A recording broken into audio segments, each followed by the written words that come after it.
To have so many of you joining us tonight. My name's Jenny Anderson, and I'm the rector of St. Paul's Bloor Street. And if this is your first time attending anything connected with St. Paul's, we're really delighted to have you with us this evening, and we hope that you'll join us online on Sundays or in person in the near future. Welcome, especially if you're new to our St. Paul's community. We're really delighted to have you here. The pandemic has been a thief. It has stolen so much from so many people. And one of the things that the pandemic has stolen from so many people is the natural supports that are there for us in our daily lives. Taken away friends, family, worship, community, social life. All of those supports have so often been taken away. And these things are the things that strengthen us to go through the ups and downs of life. So in the midst of that, I'm so pleased that we have this opportunity to offer a mental health webinar tonight. I know there was one offered over a year ago now. Isn't that right, Karen? That was really well received. So we're just delighted to have Beth Ann with us tonight. I know Karen is going to introduce her properly in a minute. Here at St. Paul's, we believe that God cares for all aspects of our lives, our physical lives, our mental lives, and of course our souls, our spiritual lives. And the St. Paul's Bloor Street community is meant to be a community of care that is an extension of the loving care of our Heavenly Father. So this is going to be a good evening. And I'm so pleased that Beth Ann is able to be here. And thank you to Karen for organizing this evening. Please participate. You can put comments in the chat feature. Some of you have already been doing that, so you can participate through the chat feature. There'll also be time for question and answer, and there will also be, I understand, some polls that you'll be invited to participate in. None of these are voting for which of the clergy you like best at St. Paul's or anything like that. It'll be different kinds of polls, but we do hope that you will participate. Friends, we're so glad you're with us tonight. We hope it's a blessing and an encouragement for you. And just where you're seated, let me pray for us now as we begin our time together. Let's pray. Gracious and merciful God, at the end of this long day, fill us with your light and your hope. Give us strength when we are weak, love when we feel forsaken, courage when we are afraid, wisdom when we're foolish, comfort when we're lonely, hope when we feel rejected, and peace when we are in turmoil. Overshadow us by the power of your Holy Spirit this evening, that we would be nourished with truth, grace, and hope. We pray these things in the strong name of Jesus Christ. Amen. Over to you, Karen. Yeah, thanks, Bishop Jenny. Bishop Jenny has other commitments this evening, so she won't be with us the whole evening, but I'm really glad you could be here for the beginning. Okay, so welcome to everybody who is here this evening. We can see that there's a good crowd among us, and feel free to say hi in the chat if you like. We are, let me see, my name is Karen. I'm one of the priests, one of the associate priests at St. Paul's, and one of the areas of my ministry is pastoral care. So the last mental health webinar that we did was received well, and we thought it would be a good time to do another one. So here we are. February is a gray month. It's been 2 years, and we are happy to have to hear what Beth Ann has to share with us. A few quick housekeeping things. As you will have seen, this webinar is being recorded for those who can't make it this evening or would like to revisit it later. The only people with video and audio capabilities are myself, Bishop Jenny, and Beth Ann. All attendees are anonymous unless you identify yourselves in the chat or otherwise.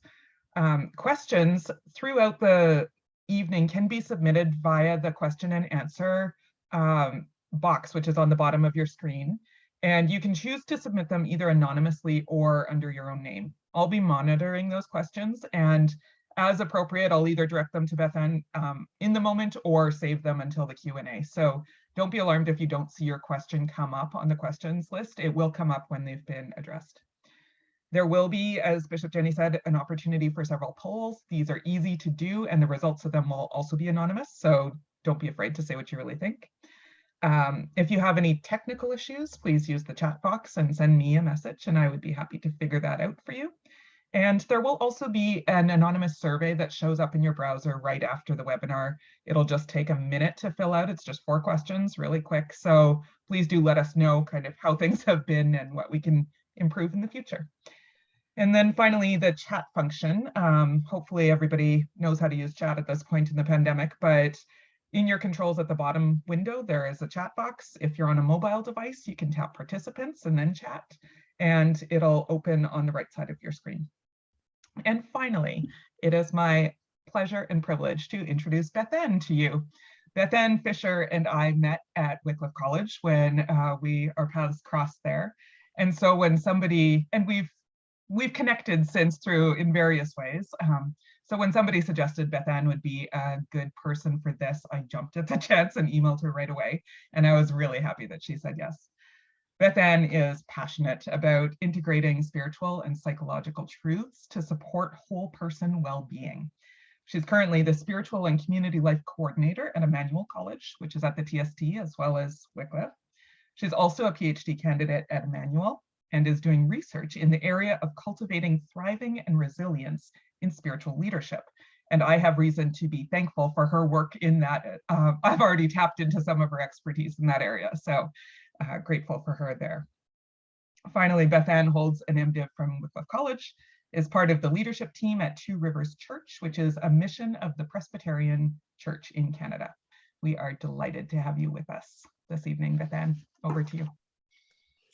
Thank you, Karen, and thank you, Bishop Jenny. I am so happy to be here tonight, and I know I love the building of St. Paul's, and I wish, along with probably most of you, that we were in a room at St. Paul's right now, but instead, you have a little glimpse into my home office.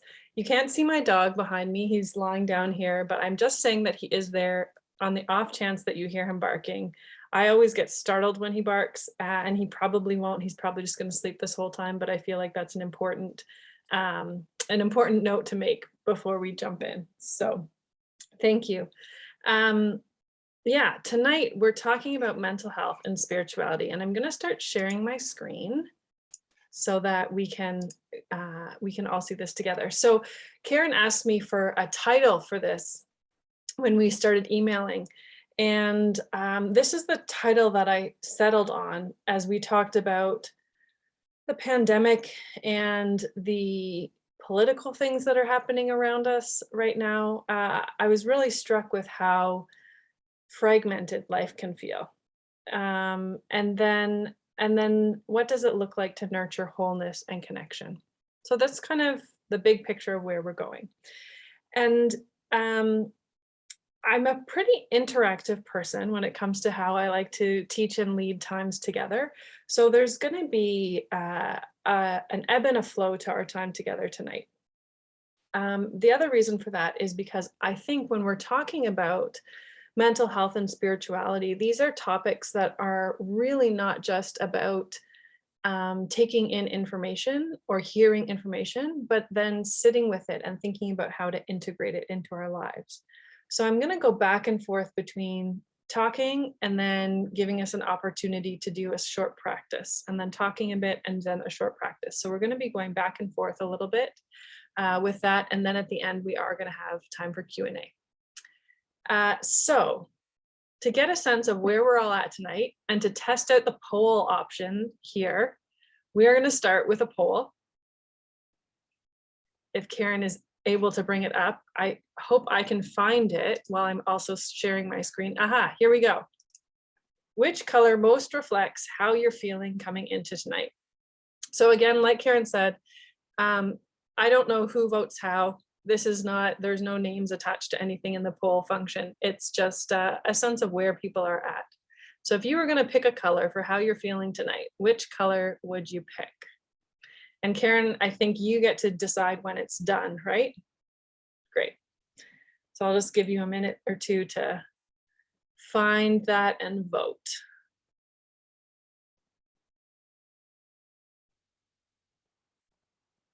Now, of course, there's many different shades of each of these colors. So if you pick green, I don't know if you're thinking the green that's, around my little screen as I talk, or whether you're thinking a deep forest green, or what other kind of green there is. There's a whole range within each of these colors, I know, but this will at least give us a little fun idea.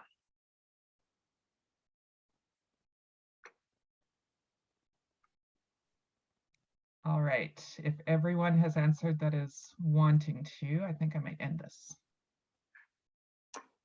Okay. And then you can share the results. Okay, oh, this is fun. So we've got some blues and some greens, our popular orange. No one feels brown, that's great. I didn't want to put brown in there, but I thought people might feel brown, and also maybe people like brown. Yellow, yep, no reds. Red to me is a very high energy, either angry or like over the top color in my mind. It's not saying that's how it is for everyone, so I'm kind of relieved that we don't have any reds. Gray, yeah, purple. Okay, so we've got like a very mostly cool colors: blue, green, purple, gray, and then a little bit of yellow and orange. That sounds, I like this. I wish I could make it into a color chart for us, but that's okay. Great, so now we know the poll works and we have a little sense there. So along with the title for tonight, I posed a few questions and that in the description of what we were going to talk about tonight. And these are kind of guiding questions that I'm going to come back around to at the end. So I'm not going to talk about them super directly right off the top, but we're going to talk about some things underneath them that are going to come back around. But this is the second poll that I wanted to do, and this one is connected to our content more directly. And I wanted to ask which of these three questions most resonates with you. So these are the three questions that I said we're going to explore. One, what does wellness look like in an era of uncertainty? Two, how do we continue to nurture our spiritual lives when we feel disconnected and overwhelmed? And three, is it possible to be at peace within ourselves and with one another in a time of deep division? So the poll this time is, which of these resonates, or which are you most interested in tonight? If you had to pick one of these questions, which are you like, I really hope Beth gives me an answer to this question? And I will say, spoiler alert, I'm not going to give you a direct answer, but I'm hoping that I can point you in the direction of some answers.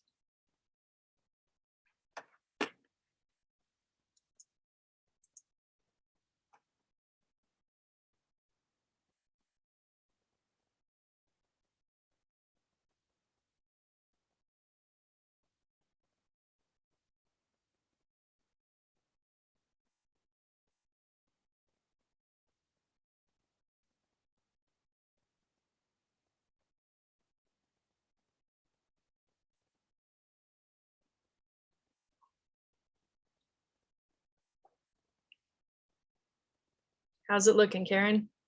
I'll give it another few seconds. We've got almost everyone answered here. Great.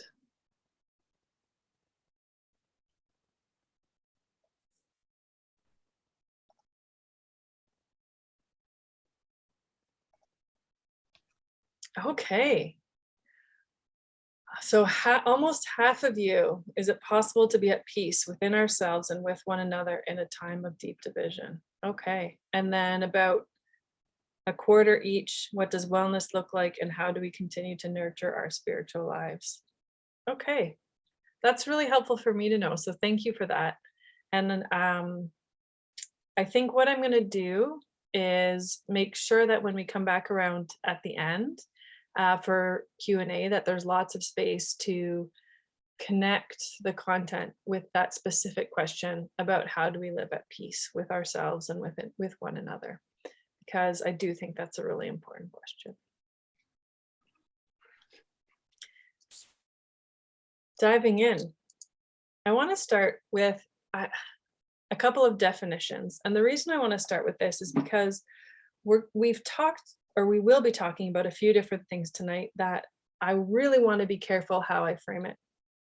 And the reason for that is because I am not a licensed mental health professional. I'm not a therapist. I am not a psychologist. I am primarily a theologian. However, I have a very strong interest and lots of direct experience in the overlap and interplay between mental health and spirituality. And so I just want to say a few things about what I mean when I say mental health, what I mean when I say spirituality, and what I am not talking about tonight. And then once I've kind of said those things, then we can really dive into where I want us to go. So the first thing, mental health. Mental health is a parallel to physical health. And just like in physical health, there's a spectrum of health and unhealth. When it comes to our physical health, for example, there are people who are in acute physical crises, who need hospitalization, who need direct interventions.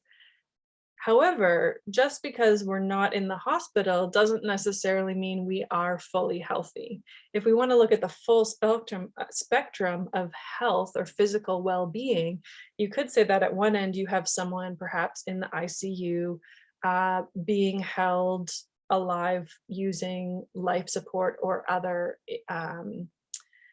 supports that are keeping someone alive. And at the other end of the spectrum, you would have elite athletes, perhaps, right? And there's such a range in there of what health looks like.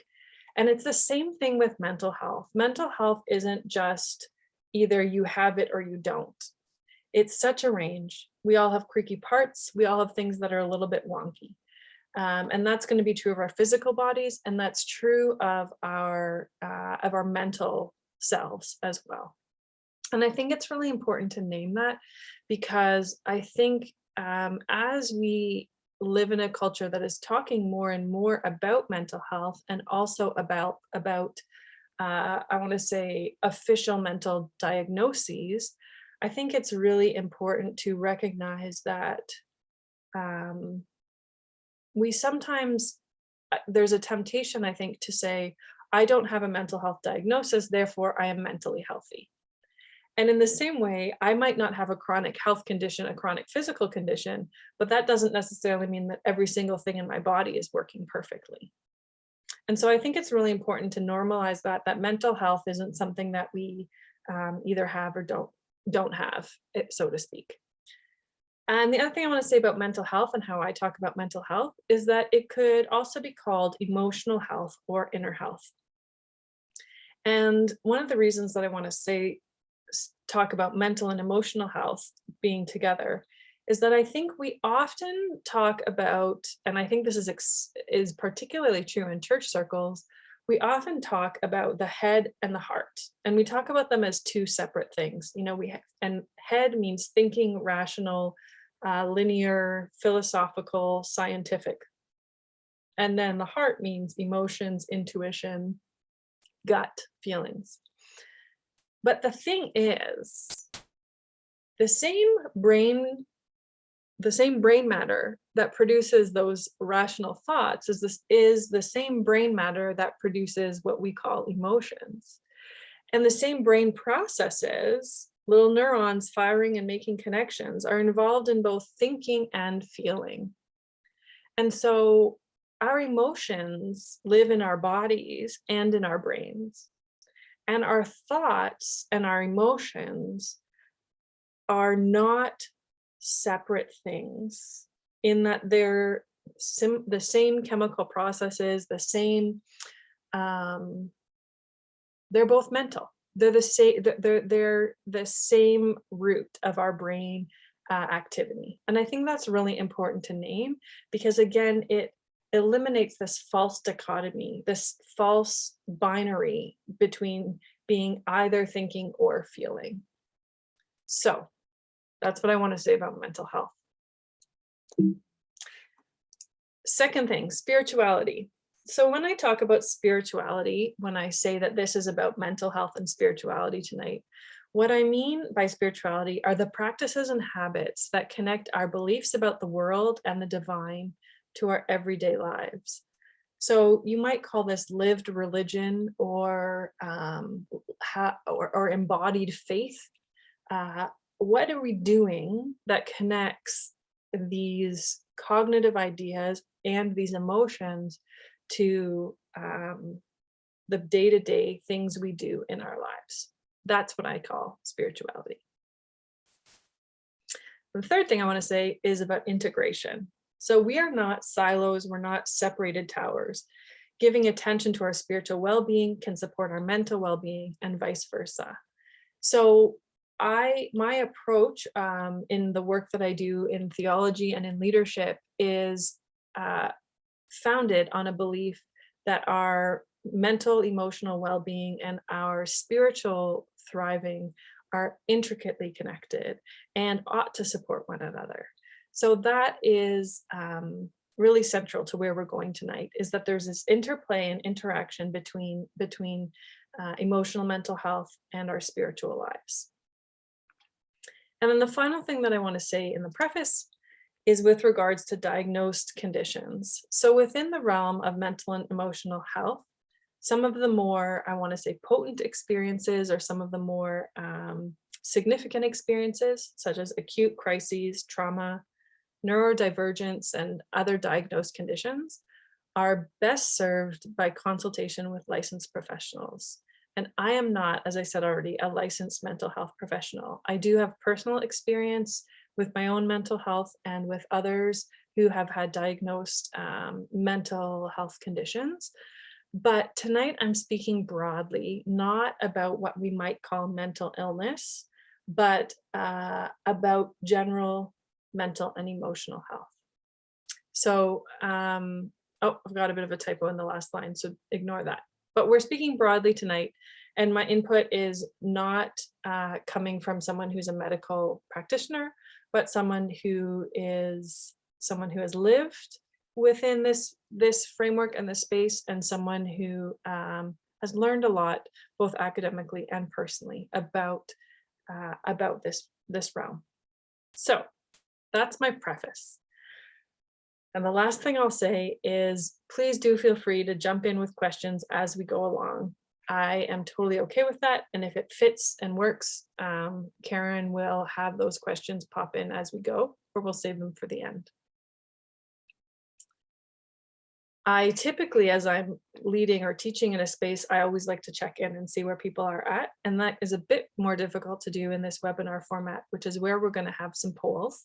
And also why I want to encourage you to raise your hand or send a Q&A if you'd like to. Okay, so tonight, talking wholeness and connection. I want to look at 4 values that really embody how we can nurture wholeness and connection. And we're going to go through each of them. And like I said, going to talk a bit and to do a short exercise for each one. And those 4 values, the first is stillness. The second is honesty. The third is curiosity. And the fourth is delight. And when I talk about these 4 values, as I talk about them tonight, I'm going to talk about them in 3 spheres. And I know this maybe feels a little complicated, and I think it is a complication that represents how complicated our lives are. And those 3 spheres are with ourselves, with God, and with others. So when we're talking about wholeness and connection from a psycho-spiritual space, which is what I would call this kind of psycho-spiritual integration, we're looking at our relationship with ourselves, our relationship with God, and our relationship with others. And so these 4 values are values that play out in all of these relationships. So I'm going to start with stillness.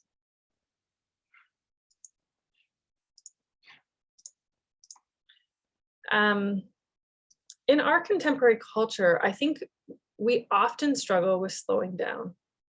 And this is an area that our broader social context has had a huge impact on church culture as well. Capitalism pushes us towards productivity as the great goal. And even in church settings, and maybe sometimes especially in church settings, leaders and active participants can sometimes be or feel really rushed off their feet. And stillness I think, is an antidote to the pressures of productivity.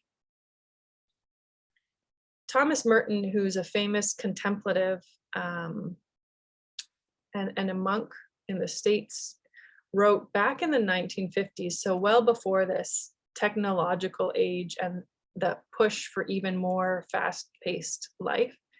He wrote, "Without a contemplative orientation, we are building churches not to praise God, but to establish more firmly the social structures, values, and benefits we presently enjoy.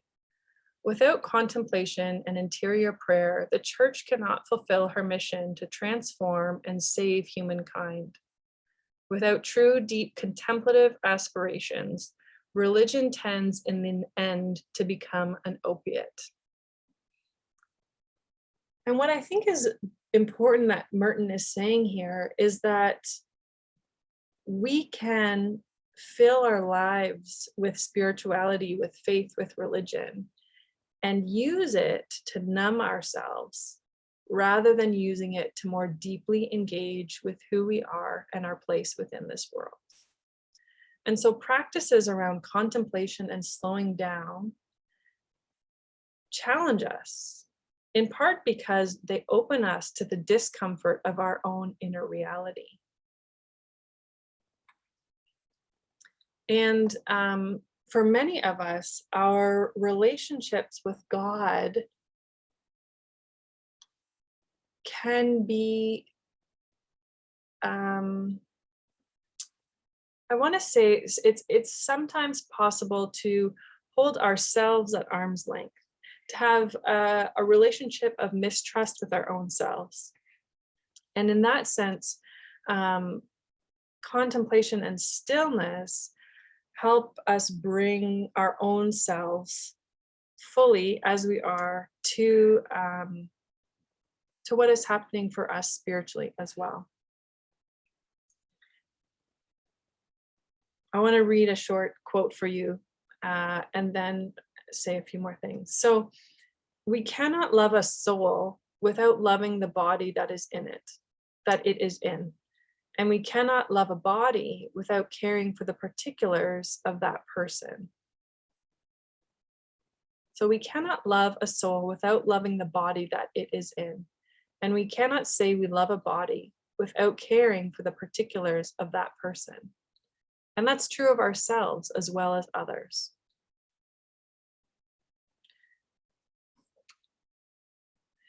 On a psychological perspective, or from the mental health perspective, meditation and practices around mindfulness are becoming increasingly common as resources or therapeutic approaches, because there is proven research that shows that even 5 minutes of stillness a day, 5 minutes of meditative stillness, can help decrease anxiety and depression.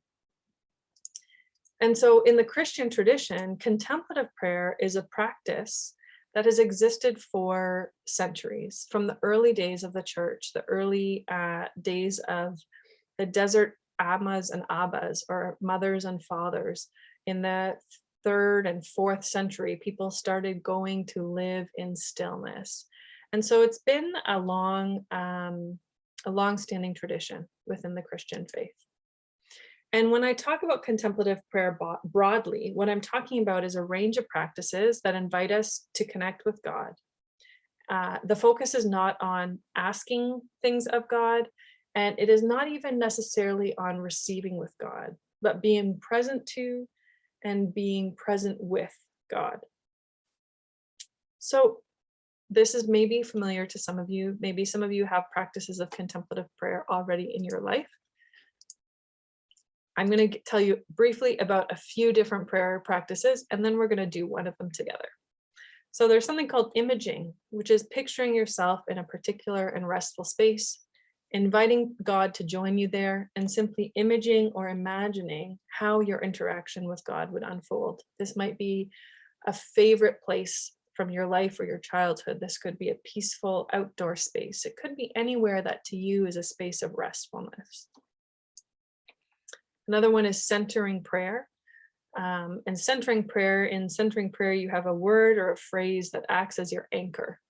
And you sit with that word or phrase. And as other thoughts come and go, you bring yourself back to that word or phrase. It could be something like love or mercy or Jesus. There's, again, a realm of space there. Prayer beads. I usually have mine on my desk here, but I don't right now.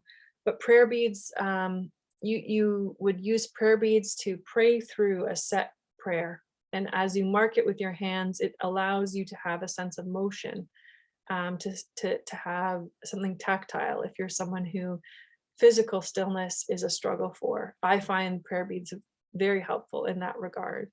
And it also helps me remember that stillness is not the same as physical immobilization, and that our inner stillness, we can be physically still without being still inside. And in the same way, being still inside does not necessarily require that we are still physically. Walking meditation or walking prayer is another great example of that. Lectio Divina is reflecting on scripture through a fourfold process that really slows us down. And it's not just about reading and getting the facts in our brain, but really sitting with a text. Visio Divina is a similar fourfold process that reflects on an image or a painting.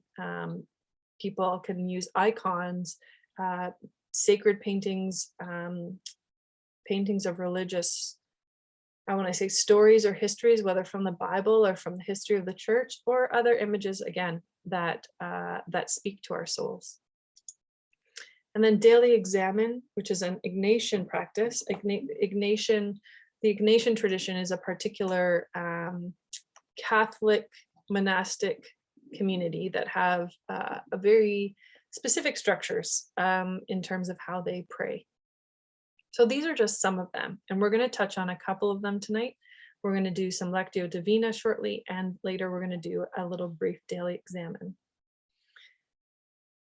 So the idea, excuse me, the idea that I want to put forward in this of stillness is pausing to be with God, pausing to be with ourselves.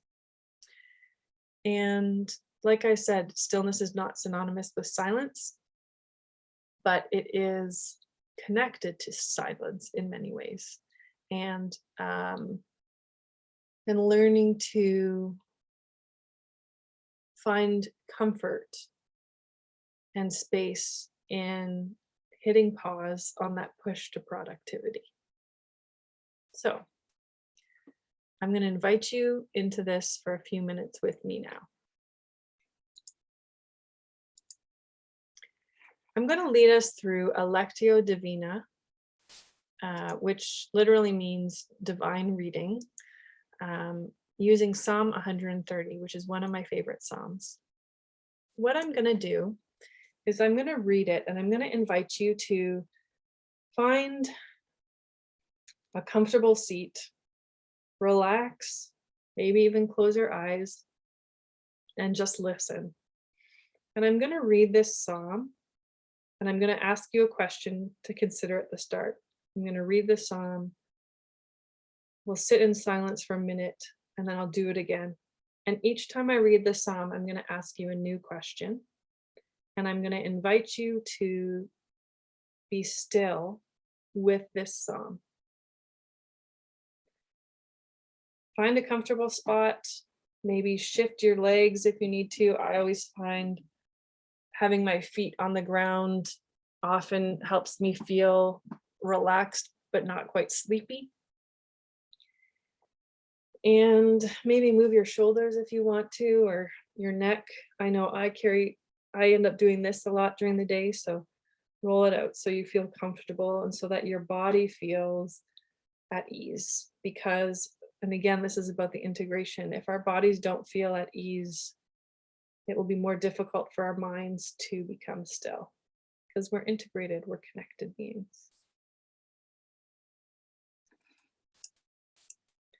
As I read, listen for what word, phrase, or idea jumps out at you. This is Psalm 130. Out of the depths I cry to you, O Lord.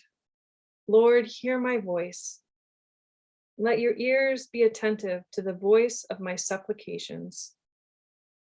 If you, O Lord, should mark iniquities, Lord, who could stand? But there is forgiveness with you, so that you may be revered. I wait for the Lord. My soul waits, and in his word I hope. My soul waits for the Lord more than those who watch for the morning, more than those who watch for the morning. O Israel, hope in the Lord. For with the Lord there is steadfast love, and with him is great power to redeem. It is he who will redeem Israel from all its iniquities.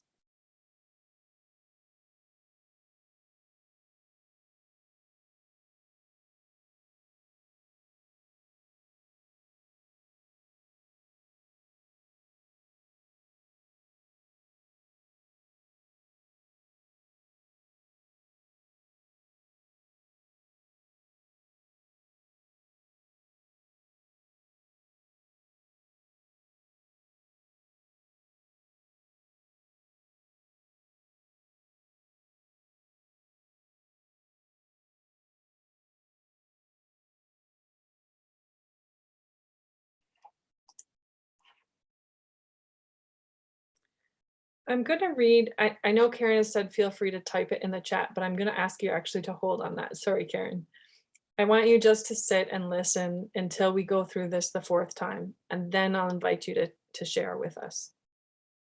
So I'm going to read a second time the psalm, and as I read it, I want you to notice what emotions come forward for you, and what situations in your life are they connected to. And I have, if you happen to have your eyes open, I have there some emotion options. Sad, mad, glad, afraid is a helpful little way to think about big categories of emotion sometimes. So as I read again, what emotions come forward for you, and what situations in your life are they connected to?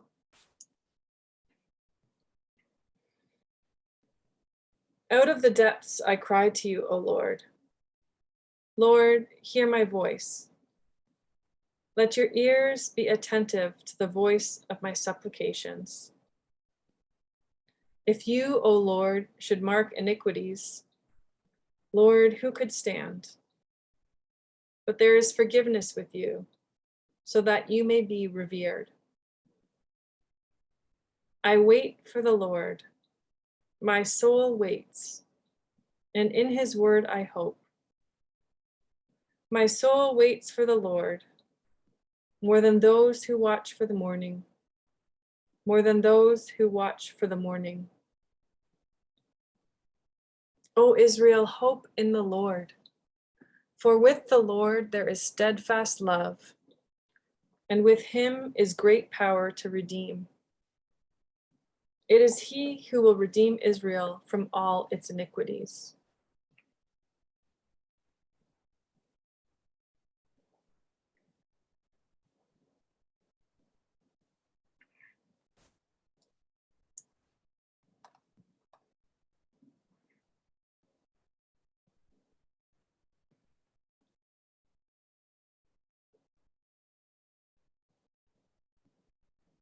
I'm going to read the psalm a third time.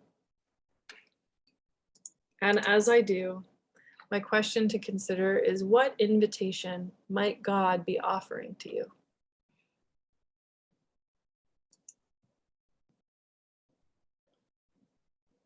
Out of the depths I cry to you, O Lord.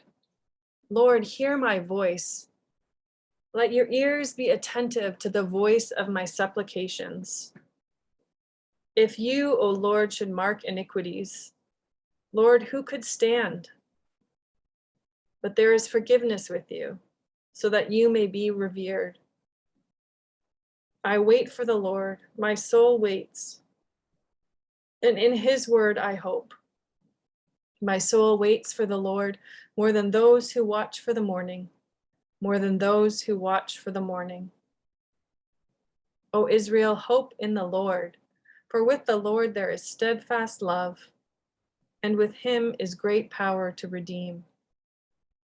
It is he who will redeem Israel from all its iniquities.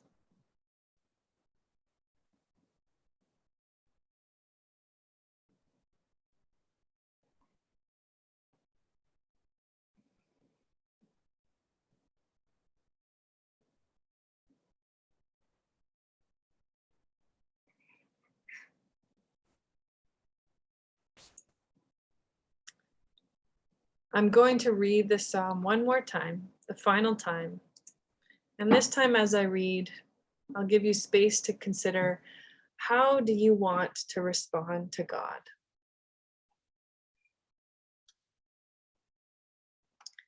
Out of the depths I cry to you, O Lord. Lord, hear my voice. Let your ears be attentive to the voice of my supplications. If you, O Lord, should mark iniquities, Lord, who could stand?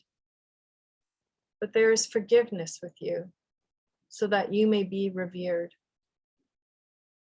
I wait for the Lord. My soul waits, and in his word I hope. My soul waits for the Lord, more than those who watch for the morning, more than those who watch for the morning. O Israel, hope in the Lord. For with the Lord there is steadfast love, and with him is great power to redeem.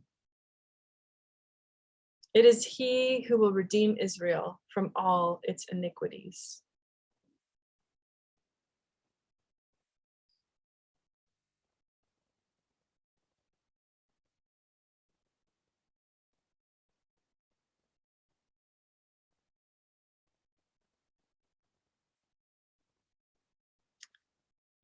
Thank you.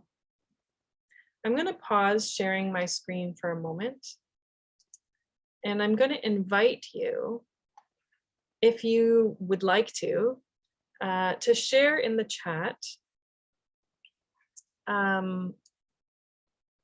either what word, phrase, or idea jumped out at you, or how you found that practice. If it's something that you've never done before, how did you find it? Was it difficult? Do you feel at peace? Did you enjoy it? Or if it's something that you've done before, what is something that stood out to you that you appreciated about it this time?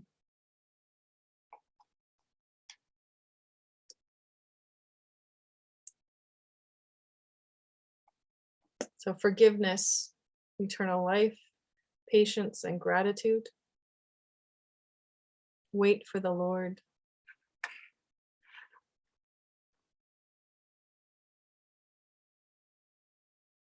I chose this psalm because it's one that resonates with me, out of the depths. Yeah. I chose this psalm because it strikes me as a very pandemic relevant psalm. Hope for sleep is the gift I will receive. Yes. There's a sense of longing, a sense of waiting, of being stuck in the night. And I think for many of us, that's feelings that we've experienced in the pandemic. Voice, yeah. That's repeated a couple of times. Lord, hear my voice. We're crying out to God. Thank you.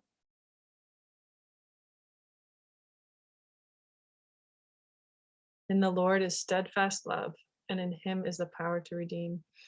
Another translation says, with God there is plentiful redemption. And I love that idea of an abundance of redemption for everybody, kind of Oprah style. You get redemption, and you get redemption, and you get redemption. So yeah, that's a phrase I love. The writer was thinking about hope for the whole nation. Yeah, this is a prayer not just of an individual, but for a whole nation. Yeah, thank you. These are wonderful. I want to connect from here from this moment of stillness into the value of honesty. And one of the things that can be particularly difficult for us, I think, as humans, is being honest with and about our emotions. And I'm going to see if we can do a little interactive exercise. I haven't tried this before in a webinar format, so we're going to find out. I am going to pull up something called the Whiteboard. So this should show up for you folks as a plain white screen. Now, if you go over your, actually, Karen, can you tell me, can you walk through, if they hover, if they put their cursor over this white area, a little bar should show up at the top. And what's the far right word that they should click on? Annotate. If there's also an option at the, if you can go to the top and see a drop-down menu called View Options. View Options. Yeah, and if you click Annotate, you should get up a bar of options. And I don't know if this will work for participants as well as. So and then, yes, so we're not sure if this is going to work. If this is, I want to see someone put a little dot or something in here. I don't know if only Karen and I can basically write on the whiteboard, or if we can let everybody write on the whiteboard. And if we can get everybody on the whiteboard, that is ideal. Okay, someone's saying that you don't have the annotate option. Okay, darn it. Okay, then what I'm going to do is I'm going to still use this, but I'm going to invite you folks to put things in the chat. And what I'm going to do is I'm going to start by drawing some lines. So I mentioned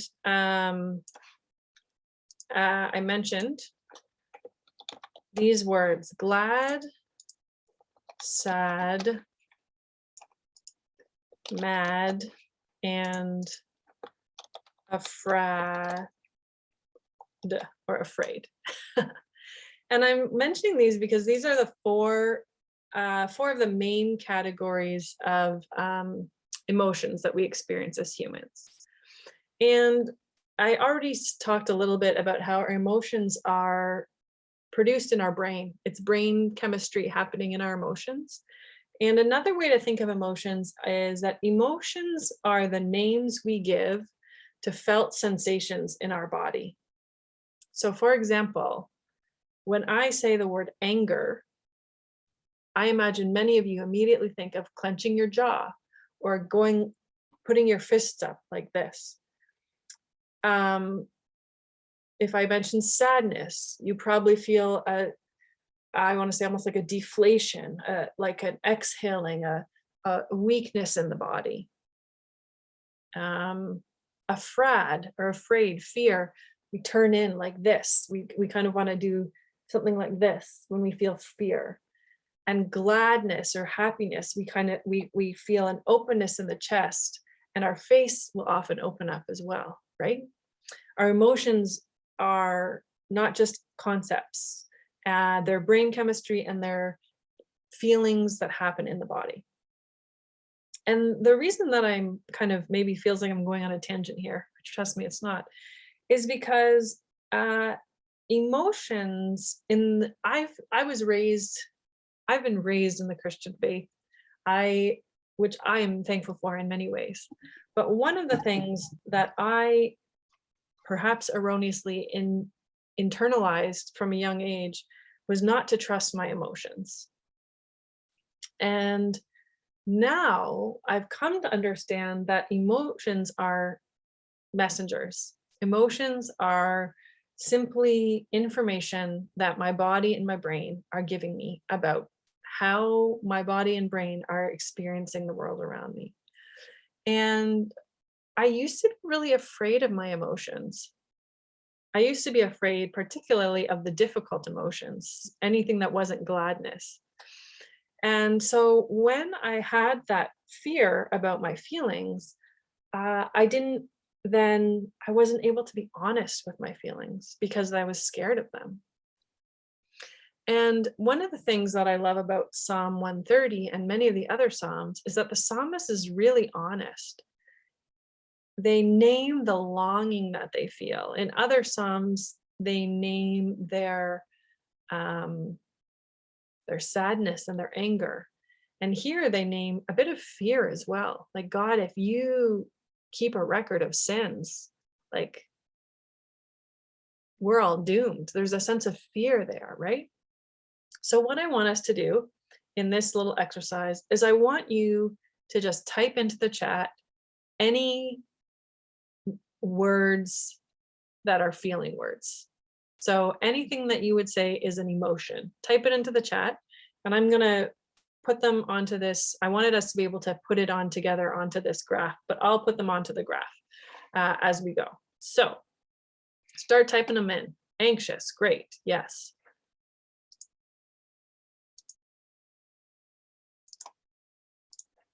So anxious, I'm going to put in here. Oh, so many. Grief. You want me to help you, Beth Ann? Yeah, go for it. You can too. Angry. Delight. Oh, I love that someone said delight. Delight is a word we're going to talk about later on. Calm. Loss. Oh, great. Befuddled. Ooh, befuddled. I think that's going to be here. Pain. I'm going to put a couple here that we're going to move. Pain is one. Depression, I want to say. Excited, joy, yeah. Frustration. Ooh, these are so great. This is, I can't keep up. I love it. Frustration, chaotic. Okay, we're on top of it, Karen. This is great. Stressed. Let's get them all on here and then we'll move them around a bit. Have I missed any? Angry, grief. Great. Happiness, joy, fear. Happiness, yeah, so we can have. You have overwhelmed on there anywhere? No. Do you want to put that in the center? Fear. Out of sorts. Oh, that's a good one. Hope. Hopeless. Yeah. Grumpy. Blessed. Defeated. Oh, this is great. Irritable. Okay. Keep them coming, but I'm going to start, and Karen, I'll let you add more as they come. But I want to talk about some of these here. Oh, no, I can't move. Wait, can I move? Can you move mine? I can move them. I can move yours. Haha. I'm going to delete this one because we have it there twice. Oh, I can't. Okay, so I want to note a couple of things too, first of all, and I love this. Some of these things that we've named are not actually emotions. Chaotic is not an emotion. Chaotic is busyness and uncertainty. These are things that we can experience inside in the sense of it feels chaotic, it feels scary, I would say. So that's what I would say is chaotic is not an emotion. How does it feel when things are chaotic? That's the emotion. So I would say the word that comes to mind for me is scary. So I'm going to add in here scary. Now, maybe it's a different word for you, but I think it's important to recognize that chaotic is not an actual emotion. It's a state of this. That's what I think of chaotic. But then saying, okay, how do I feel about the chaos? Pain. So similarly, pain. What do I mean when I say pain? Do I mean grief? Do I mean physical pain, which is discomfort? And again, physical discomfort is not an emotion, but we often have emotions in response to physical discomfort. Often, I would say sadness, often fear. What if this doesn't stop? What if I have this forever? Sometimes anger. I don't deserve this. Why do I still have this pain? I don't want this. You know, that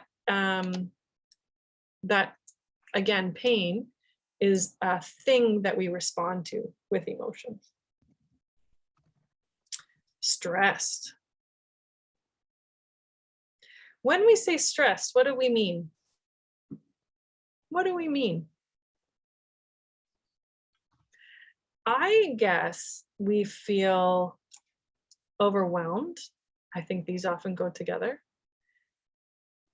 And anxious. I'm going to put these in the afraid category because I think, again, when we feel overwhelmed or stressed, what we're often feeling is anxiety about not being able to get something done, afraid that we are not going to live up to someone's expectations, afraid that we will make a mistake. So those are, do you hear how those are fears? But that's a fear category. Out of sorts and grumpy. I feel like these are similar. And I think they would fall between mad and sad, because grumpy to me has a bit of an edge to it. It's not just sad. It's like sad, but also like hump, and maybe like frustrated or like just unhappy, but with an edge. And similarly, out of sorts, I think, again, I want to dig a little deeper there and say, I think that what we're naming is sadness and anger. Now, I want to very briefly say depression. Depression is not an emotion. Depression is I want to say, chemical brain malfunction. Now, we often talk about, oh, I feel so depressed. They canceled my favorite TV show. What am I going to watch now? We use the word depressed to mean sad, or we use the word depressed to talk about feeling grief. But depression is itself different. And I think it's really important to name that, because depression is not something that has the same fluidity that emotions have. In some ways, depression is almost like being stuck in sadness and not being able to move through it. So it's not just an emotion, it's something more substantial than an emotion. So I want to name that. I'm going to put that up here because it's not quite an emotion. Curious. Curious is a great one. Curious, I feel curious. When you feel curious, and this is great too, because this is another word that I'm using tonight. Can you be sad and curious at the same time? Can you be mad and curious at the same time? Can you be afraid and curious at the same time? I think curious often has a connotation of, if not gladness, then openness or enough calmness. There's a sense of calm. I want to put calm over here. Oops, that's joy. Calm over here. Because we can feel calm without feeling happy. But I do think that we have to have, if we're going to be curious, we have to have a grounding underneath us. And often, depending on our relationship with ourselves and how we've learned or not learned to relate to our own emotions, it's very common for us to not feel grounded when we feel afraid or angry or sad. And that is totally, I want to say, normal. And it also doesn't have to be the way that we experience those emotions. We can learn how to feel grounded when we also feel sad, or how to feel grounded when we also feel mad or afraid. So we have marked out a bunch of emotions here.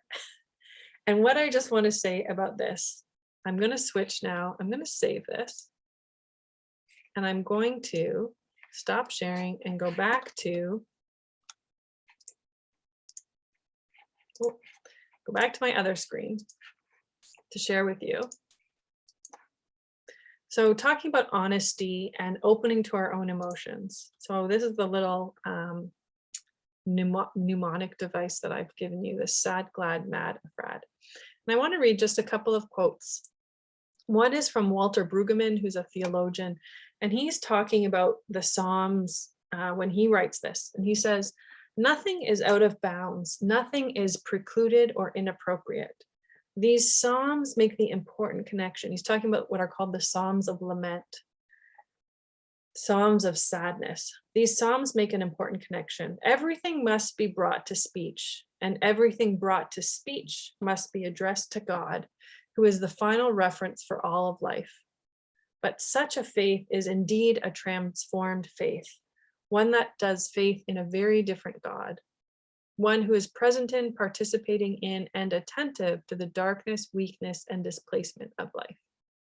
What I love about this quote is this progression of bringing things to speech and bringing that to speech before God, and recognizing that a God who can handle our honesty, a God who welcomes our honesty, is a God who is present, participating, and attentive to the darkness, weakness, and displacement of life.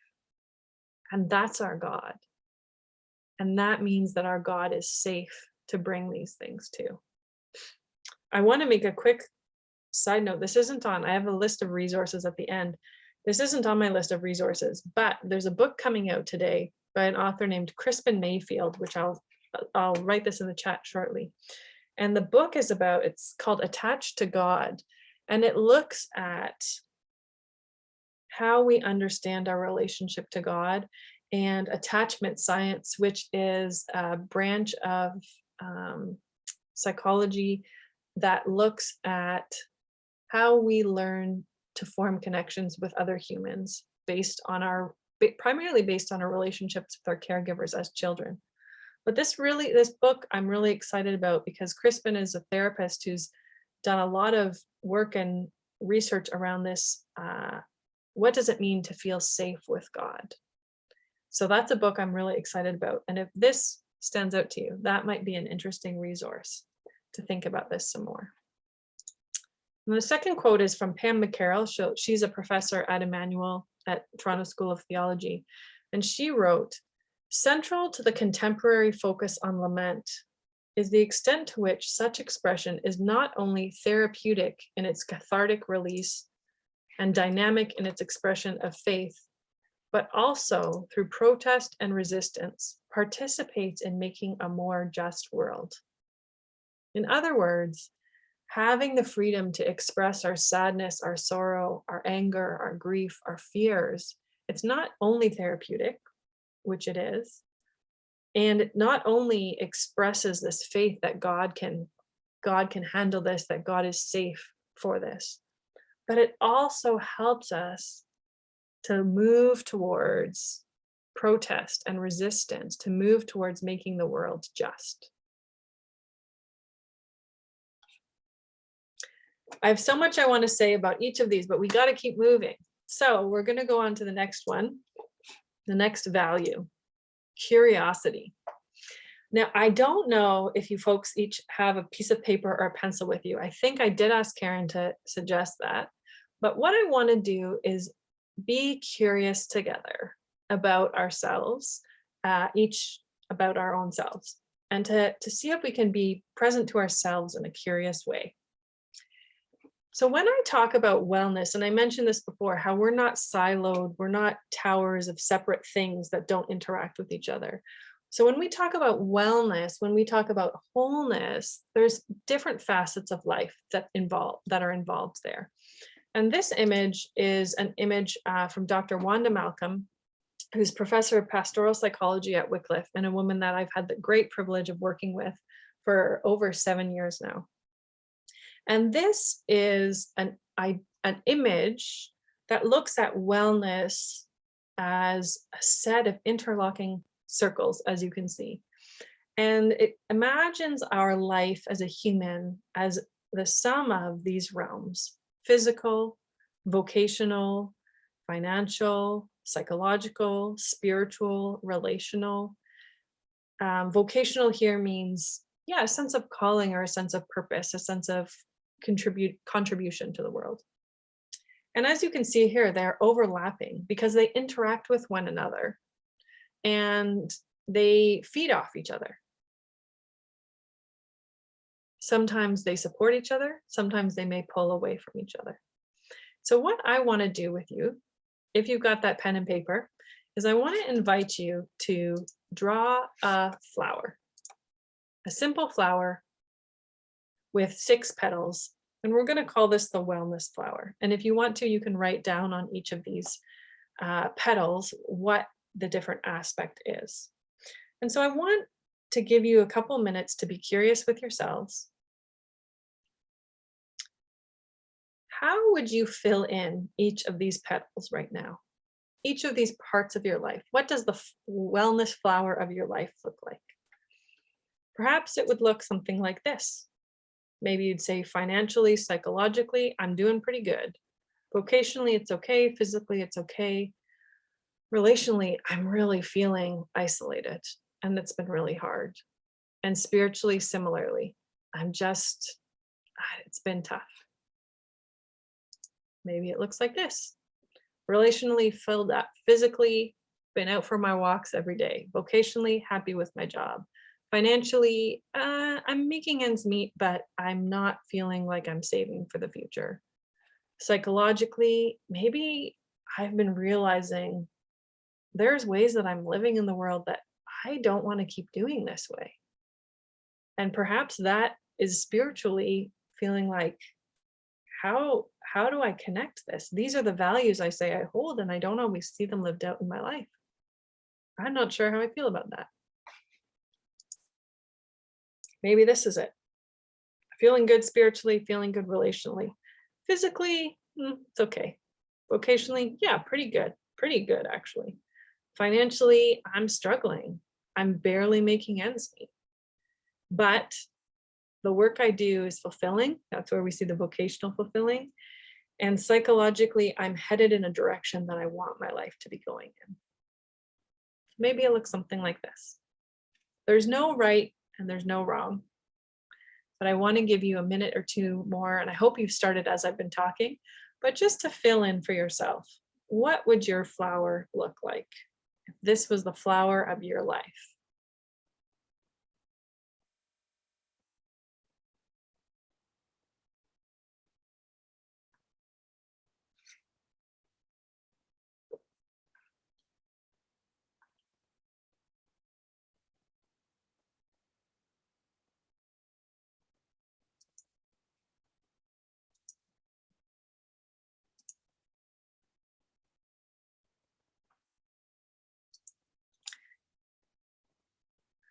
I'm going to ask you, as you do that, I'm going to ask you 2 questions.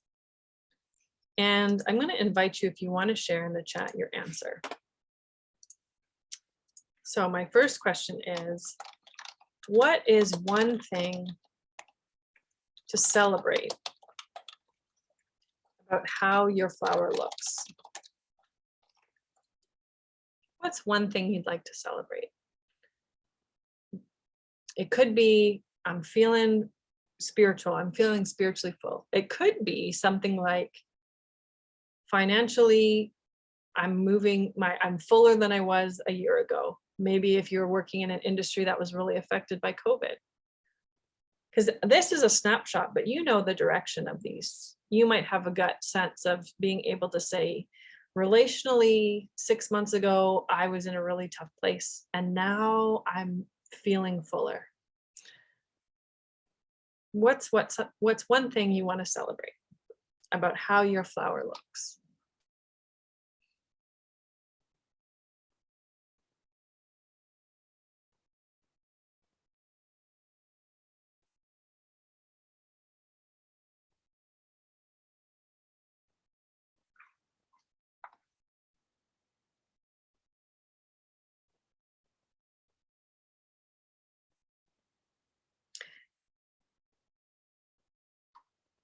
Now, I imagine, someone's already said this. I was going to say, I imagine when you look at this, you're probably thinking, well, I'd like to grow here, or, well, this could be better. And I did not ask that question on purpose. I didn't ask that question because I think that we often are so quick to point out to ourselves where we need to do better, where we should change, how we could be doing differently, instead of pausing to see the goodness, instead of being able to say, this is good. And it could be a small good. but small goods are worth holding on to. So I want to take a moment to say that. And that leads us into the last quality that I want to talk about, which is delight.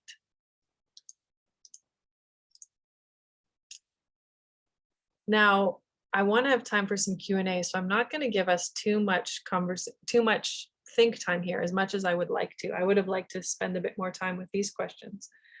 But as we think about the word delight and what gives us joy, I think that this is a really important question to ask, because as I mentioned, we often skip over it. And in our culture, and again, a culture that values betterment and progress, the idea of progress and the idea of productivity, even on an inner level, there's a push to be productive. I think that we can often have a focus that is guilt or shame oriented. And the thing that is sneaky about guilt and shame is that when we do things out of a guilt and shame motivation, we will never be motivated away from guilt and shame. What I mean by that is, no matter how much we accomplish, if we're pushing ourselves under guilt and shame is always going to tell you have to do more, you have to do more, you have to do more. And I see delight as an antidote to shame. And I see it that way because my next question would what brings God joy? And there are several passages in the Old Testament that I love that say versions of this. He rescued me because he delights in me. This is a couple, these are not the only references, but there's other passages that say God delights in the righteous, or God delights in Israel. And I think it took me years and years to believe that God found joy in me. And not just joy in me doing the right thing or following the rules, but me as a person, my weird little things that are just me, the uniquenesses that are me. God delights in that. And when God looks at me, God's motivation, God's heart towards me is not one of guilt or shame. God delights in us. And if God delights in me, I think I'm allowed to delight in myself. I think I'm allowed to find delight in the world around me. I think I'm allowed to delight in other people. So when I think about what brings me joy, when I think about delight, that to me becomes something that is deeply spiritual. It becomes something that is a place of connection, not only with the other, but with God. And for me, some of the sources of delight, I see someone saying time with my family. Yes, love and gratitude there. Yeah. For me, delight sometimes comes from being in nature and seeing a little snail. I think a snail on a leaf is one of the things that brings me the greatest delight. I don't know why. I think snails are slimy and kind of gross, but I just feel so much delight in seeing these little creatures. Another thing for me is any sort of baby. Human babies, animal babies, the newness of life is just a source of delight for me. I'd love to hear in the chat from others, what are things that bring you a sense of delight? Whether it's about yourself, whether it's about the world around you, or whether it's something in other people that brings you a source of delight. And I do mean it when I say about yourselves. I'd love to hear what's something that really makes you like that you really love about yourself. Dogs and kids. Yeah. Yeah. I'll say for myself, I love my laugh. I have a very loud laugh. And for a long time, I hated it because I felt self-conscious. But now I just love it because it's a true expression of how much joy I'm feeling in the moment when my loud laugh comes out. Puppies, sunsets. Yes.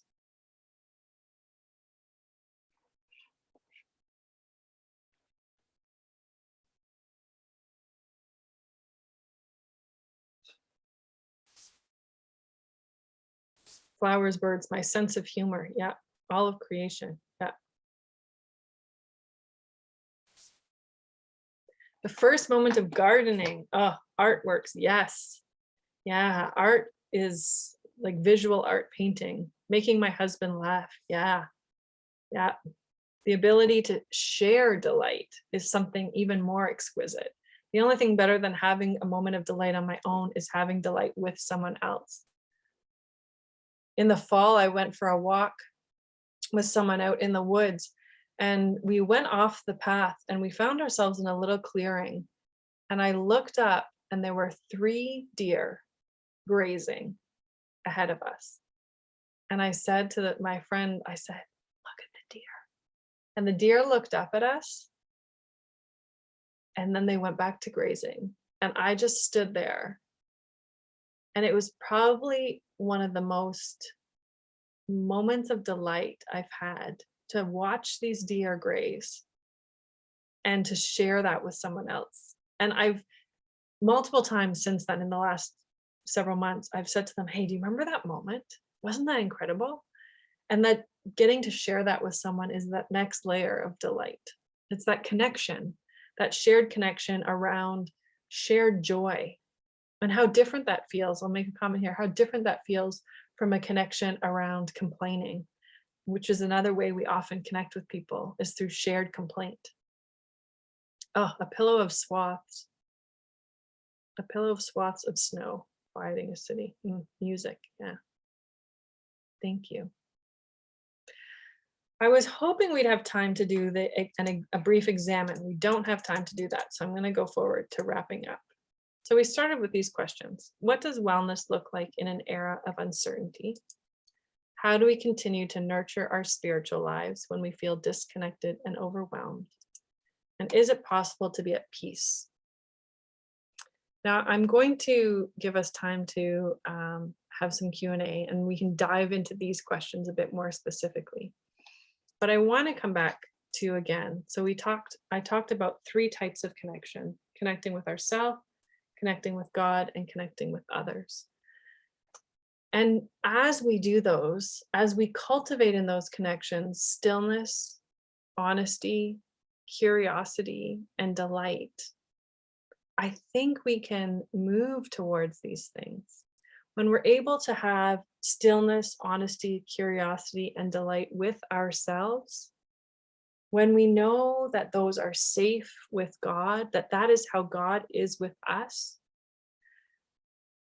that opens our ability, that grows our ability to connect with other people in the same way, to cultivate stillness, honesty, curiosity, and delight in our personal relationships too. I am going to stop there. I mentioned earlier I have some resources. I'm going to bring that slide up at the very end, but I'm going to stop there and I'm going to ask Karen to lead us for the Q&A. Sure. Did you want to use your last polls, or are you going to do them at the end? Oh, I'm going to do them at the end. My last poll will be at the end. Yeah, just before the resources. Okay, so yeah, happy to take questions. I've had 1 in the chat here so far, or in the Q&A, so feel free to type them either into the chat or the Q&A. And this question is, do you have any exercises to share to help us build honesty with ourselves and others? This is a great question. Thank you. So I think I would start in terms of exercise. If it's honesty with another person that you're thinking about, and I say this from my own life, if you're thinking, how do I be honest with this person when it's something that I'm not sure if they want to hear? I start with the question, how I frame it for myself is, what do I want for myself? What do I want for the other person? And then what do I want for us in our relationship? So for example, if it's honesty with another person about, maybe we have a friend who has a habit of canceling last minute on us, and we're saying, how can I be honest with them about how much this is difficult for me? For myself, what I would do is I would first of all go through that 4 different kind of categories. How am I feeling about this? So first of all, I want to be able to name it, to be honest with myself. This is how I'm feeling. And then I would say, okay, I'm feeling this way. And then, so in this situation, a friend who cancels last minute, I'm feeling really sad because I don't get to see them. And I'm feeling angry because I'm feeling, it makes me think that they don't value me. So those are the two things that I'd say I'm feeling, sad and mad. So then what do I want? What do I want for me? I want my time to be respected. And I want to know that I'm actually going to get to spend time with this person that I care about. What do I want for them? In this situation, what I want for them might be, I want them to not say yes to plans if they don't actually want to do them, because maybe that's what's happening. I don't know, but that's something that I would want for them. And then what do I want for us? For us, I would want us to get to spend time together. So how do we make that happen? So for me, I kind of go through that mentally, and often I even write it down so that I can, at least before I even start having a conversation with someone, I'm starting to be honest with myself about what I am feeling and what I am wanting, or what I need that isn't happening in that situation. Hopefully that helps answer that question. How do we, oh, sorry, go ahead. Can you see that? Yes. So how do we develop what you've shared with us tonight by ourselves without your leadership to guide us through it? Thank you. Again, a great question. So this is where I'm going to share some resources with you at the end that are places to go to think about how you might want to build some of these things. So one super easy resource right off the top is Karen's going to have a PDF of my PowerPoint tonight. So she can share it with everyone who's attended, and you can even have that and the list of the resources. And then the resources that I'm going to share, two of them, or a couple of the things that I mentioned, resources that I use in my own life that I highly recommend to everyone, is a therapist and a spiritual director. And the reason I say these things is that they are safe. Well, they're supposed to be, they should be. If they're ethical, they will be. Safe spaces where we can learn to cultivate vulnerability when perhaps that's something that is very scary for us. So a relationship with a psychotherapist and a relationship with a spiritual director, which are slightly different things, allows us to practice cultivating some of these things, the honesty and the stillness, and gives us someone that we can meet with on a regular basis who can help us learn to cultivate them in our lives. Because you're right, I can't do that for everyone on an ongoing way. So those are huge resources that I am a big believer in. And specifically, I'll just say this about psychotherapy.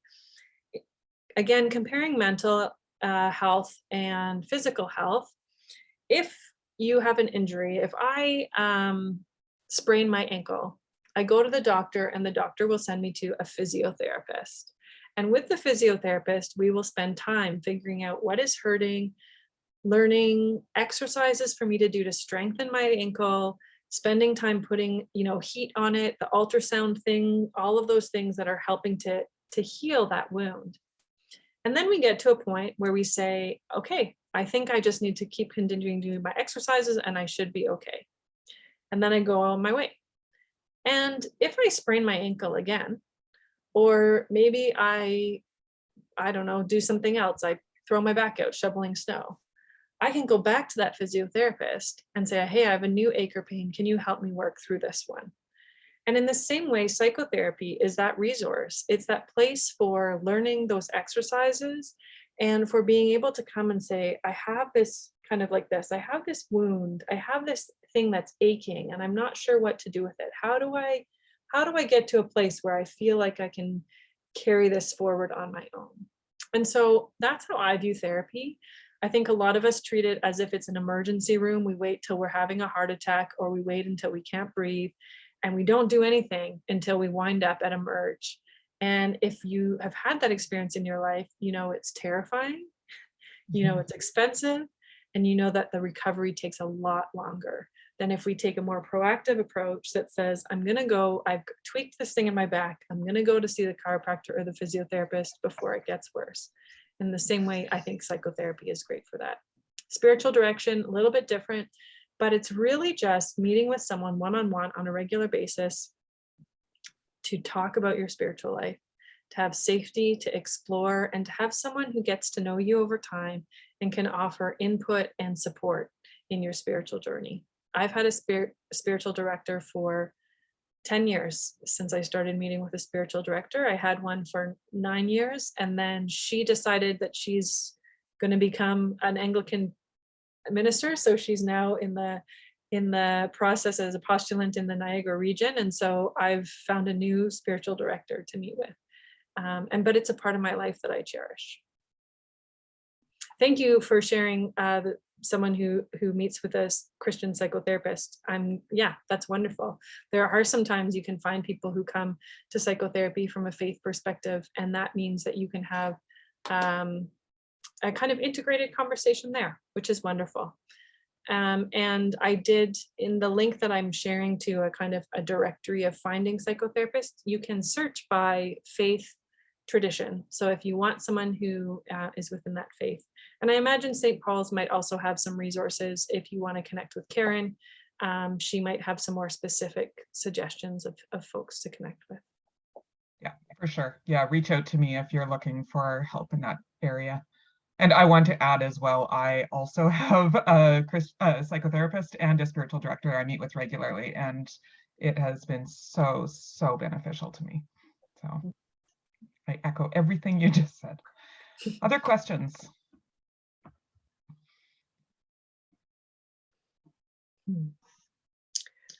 I wish I could have gotten a bit more specifically into this question of living at peace with other people. And what I will maybe do is I'll send to Karen as well. I had the privilege of preaching this past Sunday at a United Church. And the lectionary, as many of you know from this past Sunday, was the gospel passage was from Luke 6 on loving our enemies. And it was a particularly challenging passage in the context for me of these quote unquote freedom convoys, which has been a source of distress and sadness to me. I've definitely felt some fear and some anger and some sadness about those, and knowing people who support them when I don't.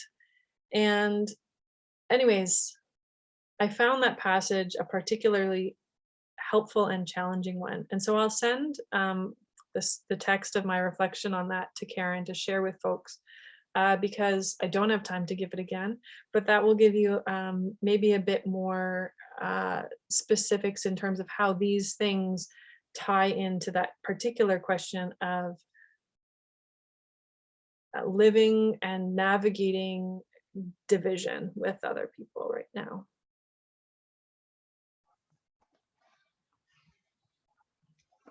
We have another question here about whether it's okay to share the recording of this webinar with family and friends. I mean, that's, I think, yes, that's totally up to Karen. She gets to have the power on that one. I'm absolutely happy for that to happen. Yeah, I'm a big believer in sharing the insights and the information and the knowledge that other people have blessed me with. So as far as I'm concerned, this is for sharing. That's great. Thank you. I plan on sharing it for sure. Wonderful. Mm-hmm. Last call for questions, and then I think our time is almost up here. And I noticed Dave put in the chat a link to Christian Counseling Services, and I want to echo that they are a good and very reliable organization for finding Christian counselors. So so you can trust that link and trust Dave in this. And they're pretty close to they're right downtown. Yeah, they're Young at Carleton College. and Young. Yeah. Young College, yeah. Yeah. Oh, here's one more question. Okay, and I think this will be our last tonight. One thing worried is only 1 out of 6 is sufficient to me. 6 leaf flower part, except for the physical part. Are there best ways to improve, or is it problematic, this result? Thanks for this question. I really appreciate this and your honesty in that. I don't want to say that it's problematic, because we all go through times where we feel like most areas of our life are having a tough go. What I would say is do you feel like you could use some additional support? Because I would guess if in your life 5 of those 6 areas are feeling depleted or tired, that you could use some support. And I would encourage you then to reach out for that support, because we're not meant to go it alone, and we're not meant to survive on our own. And I think that when we can look at that, part of that exercise too, like I said, is celebrating what's the goodness. But the other question that we can ask is, what do I want to do with this? If I look at this, and if I'm being honest and I look at this, what do I want to do with it? That's the question that I would ask. If you're seeing that, what do you want to do with it? And there's no shame. There's no shame in feeling like life is way too much right now, or that things are not going well. Again, that's a universal experience at some point in our lives. So it's not at all problematic, but I would want you to have access to support, and to consider. I've mentioned a couple of different avenues, and I know Karen is the St. Paul's point person for this. So if you're at St. Paul's, or even if you're not, if you're here tonight, Karen's now a resource for you. But she would be a great person to talk to, I want to say more specifically, if there's a particular situation that you'd like support in. And this goes to the person who asked the question, but also to anyone else. I think I can safely offer Karen as that connecting point to support you, because we are relational creatures, and we are meant to be connected. We're meant to be connected to ourselves, we're meant to be connected to God, and we're meant to be connected to one another.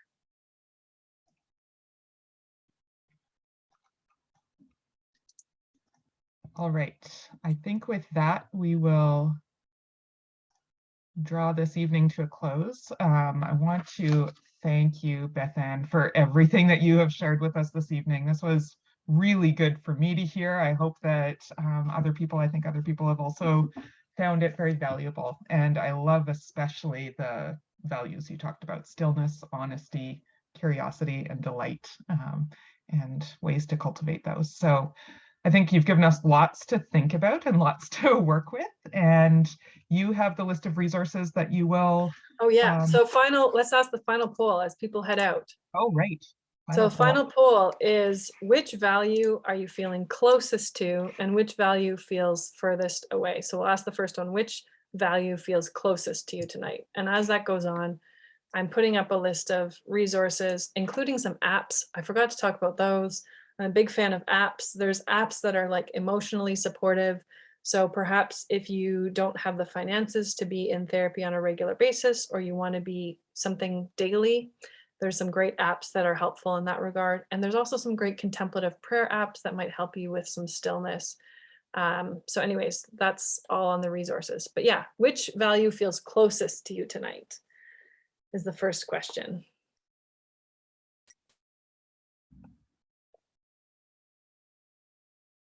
Give it another 10 seconds.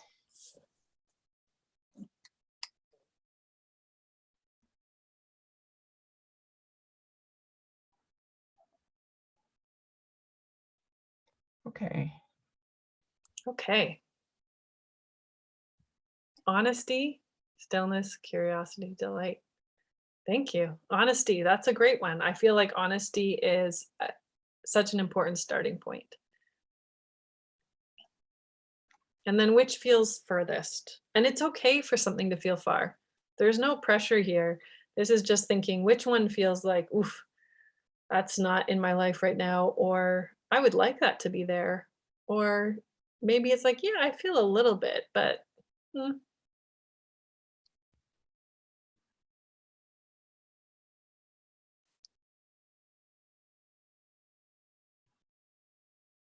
10 more seconds. We're going to rush you at the end. Not rush you, but eeny, meeny, miny, mo. Go with your gut. Which one jumps out at you? All right, 5 seconds. And closed. Delight. It's a tough one. especially in these times. Yeah, thank you for sharing. And I would say, look for delight everywhere you go. Maybe ask God, just help me notice the little things. What might be one moment of delight today? And again, I will be giving Karen a copy of the PowerPoint tonight, so that will get to all of you. So don't feel too worried if there's things you didn't get to write down or resources you didn't get to check out. I will also be working with Laura to get this webinar available to share. So give me a couple days on that and we'll have something available for you, and I'll send out an email about that to everybody who has attended tonight. So thank you to everyone who has come and for engaging so much this evening with all your comments and questions. It's been great to have you all with us this evening. And yeah, and another thank you to Beth Ann. It's been really great. And I'm really, really grateful, and seeing that a lot of other people are too. The chats are rolling in. Thank you all. It was a delight to be here tonight. There's a delight. Yeah. Let me close us in prayer before we go. Let's pray. Jesus, our Prince of Peace, we have been facing many challenging situations lately, and all the uncertainty and anxiety that comes with them. We thank you for walking with us through hard seasons of life.